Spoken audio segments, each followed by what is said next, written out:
श्री राधे बंधुओं, आप लोगों ने अभी एक वीडियो देखा होगा जिसमें स्वामी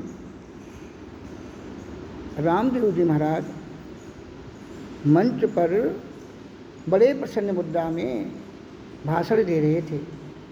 लोगों को ये सुना रहे थे, सिखा रहे थे कि यादवों की कथा यादव नहीं करेगा तो कौन करेगा। अरे भैया, अगर आपको कहना ही था तो यूँ कहना चाहिए कि भाई भगवान की कथा है, इसको कहने का सबको अधिकार है, कोई विशेष व्यक्ति इस कथा को नहीं कर सकता। जो योग्य है वही कथा का कहने का अधिकारी है। अरे भाई, यादवों की आप कहते हैं यादवों की कथा यादव नहीं कहेगा तो कौन कहेगा। अरे नारद पुराण की कथा क्या नारद जी कहेंगे? मत्स्य पुराण की जो कथा है तो उसको क्या मत्स्य भगवान कथा कहेंगे? क्या किसी मछली को लेकर के व्यास गद्दी पर बैठाया जाएगा और व्यास बना करके उससे कथा लोग श्रवण करेंगे? क्या आपके समझ में आएगी वो मछली क्या बोलेगी?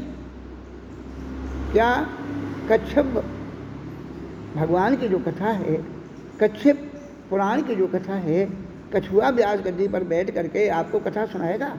आप सुन सकेंगे? आपने जो यादवों के लिए कहा है, आपके इतने यादव व्यास हैं और वो कथा मंच पर बैठ करके क्या नौटंकी करते हैं? आपने कभी इस बात पर विचार किया है?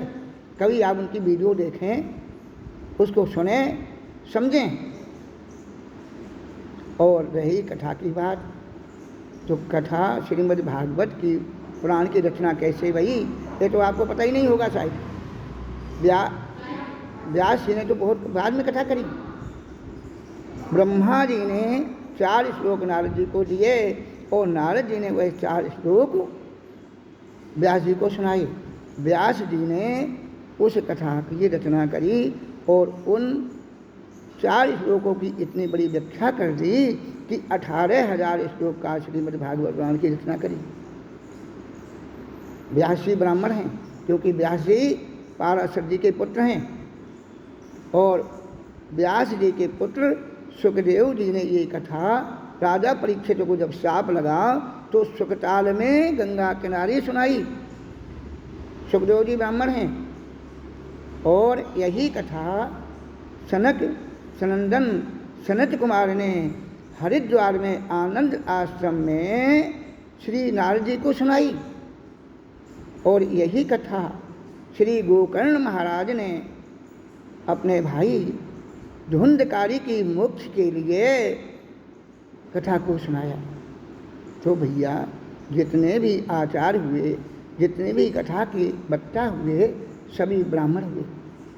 तो आप इस प्रकार की बातें मत करिए। आपको कहना है तो ये कहिए कि कथा पे सबका अधिकार है, भगवान सबके हैं और सभी लोग कथा कह सकते हैं। बोलिए जय जय श्री राधे।